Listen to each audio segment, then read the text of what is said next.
Self absorbed people only think about what makes them feel good at the moment. They don't have any respect or regard for anyone else. Then they wonder why their relationships fail. एक गांव में एक ब्राह्मण रहता था जिन्होंने वेद पठन नहीं किया तो भी किसी के घर में छोटे छोटे पूजा या व्रत करा सकता था। पर वो मतलबी होने के कारण कोई भी उनको उनके घर के व्रत या पूजा कराने के लिए नहीं बुलाते थे। इसके वजह से उनको वो गांव में जीना मुश्किल हो गया और वहां से निकल गया। ऐसा जाते वक्त उनको एक गांव के सरहद में एक पुराना शिव मंदिर दिखा जिसका देखभाल कोई नहीं कर रहे थे। वो खुद वो मंदिर के पुजारी बनना चाहा और गांव के सरपंच के पास जाके कहा कि उनको शिवजी स्वप्न में आके वो मंदिर में पूजा करने के लिए कहा और इसीलिए वो बहुत दूर सफर करके मंदिर ढूंढते हुए आया।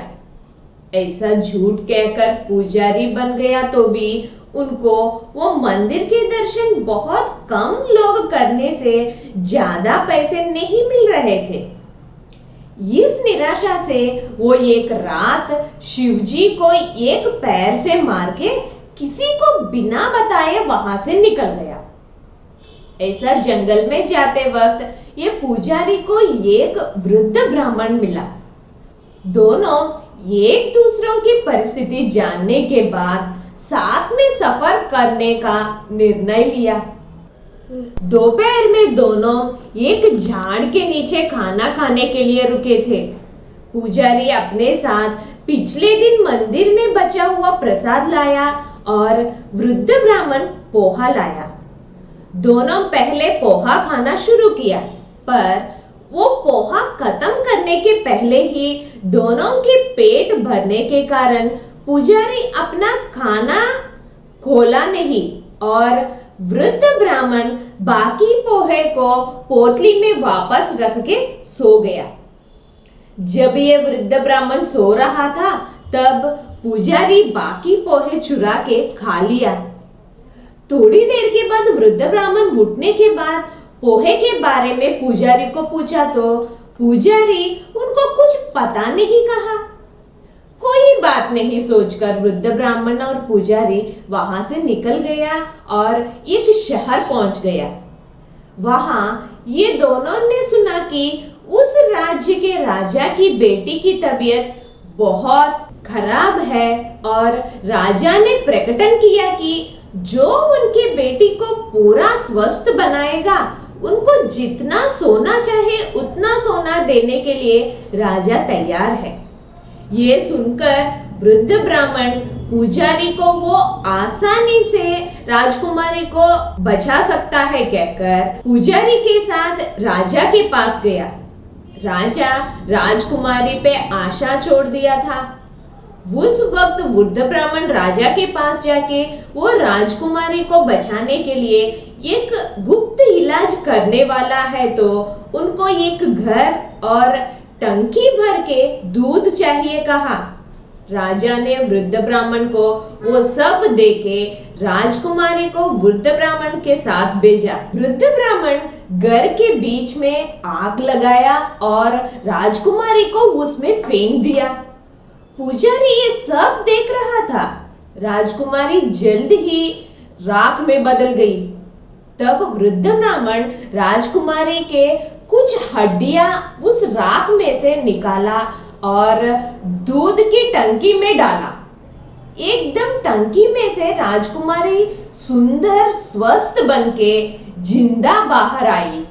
राजा राजकुमारी को देख के बहुत खुश हुए और वृद्ध ब्राह्मण और पुजारी के बहुत आदर किए और उनको बहुत सोना भी दिया। राजा ने ये भी कहा कि वो वृद्ध ब्राह्मण को चुका नहीं सकता है और ये सोना सिर्फ कृतज्ञता का चिन्ह है। वृद्ध ब्राह्मण 2 उंगलियों से 1-2 सिक्के लिया, पर पुजारी वो जितना पकड़ सकता है उतना लिया। और दोनों उधर से निकल गए। देखने वालों को ऐसा लग रहा था कि पुजारी असली चिकित्सक, इसलिए उनको ज्यादा सोना मिला और वृद्ध ब्राह्मण सिर्फ उनका मदद करने वाला। एक दिन एक आदमी पुजारी के पास आके कहा कि उधर से 40 किलोमीटर दूर के राज्य में राजकुमारी अस्वस्थ है और राजा ने सब कोशिशें करने के बाद राजकुमारी पे आशा छोड़ दिया। अगर पुजारी वो राजकुमारी को भी स्वस्थ बनाया तो राजा उनका सत्कार करेगा। पुजारी वृद्ध ब्राह्मण के स्वस्थ बनाने की तरीका जानने के कारण उनको कुछ बताने की जरूरत नहीं है सोचा और दोनों उस राज्य पहुंच गया। पुजारी वृद्ध ब्राह्मण को एक मठ में आराम लेने के लिए कहा और वो सीधा राजा के पास जाके उनको एक घर और टंकी भर के दूध चाहिए कहा।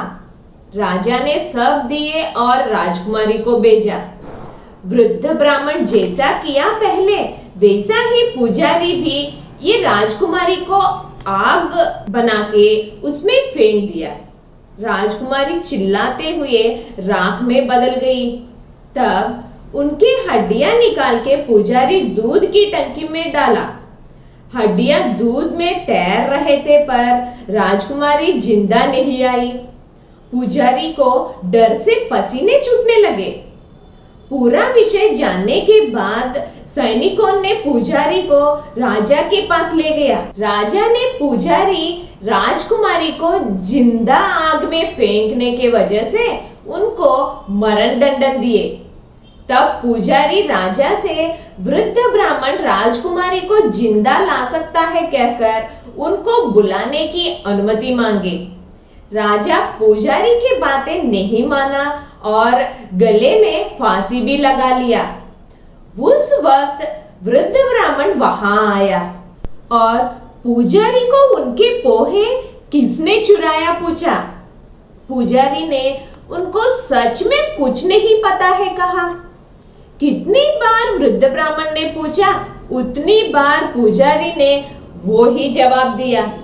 तब वृद्ध ब्राह्मण राजा को राजकुमारी को वो जिंदा ला सकता है कहकर पुजारी को छोड़ने के लिए कहा। वृद्ध ब्राह्मण सैनिकों के साथ राजकुमारी के हड्डियां दूध की टंकी में डाल के उनको जिंदा ला लिया।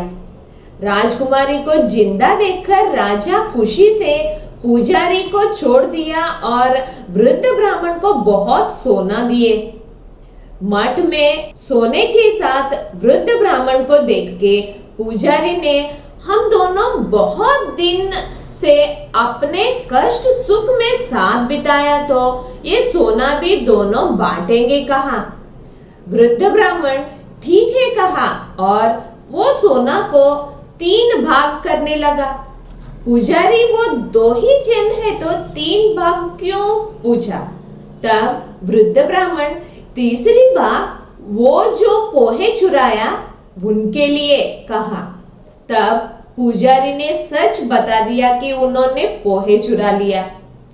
वृद्ध ब्राह्मण गुस्से में पुजारी को देखते हुए तुम दुखी बदमाश होके मेरे पुजारी बनके मुझे नापाक कर दिया कहकर अंतर्धान हो गया। Greed makes man blind and foolish.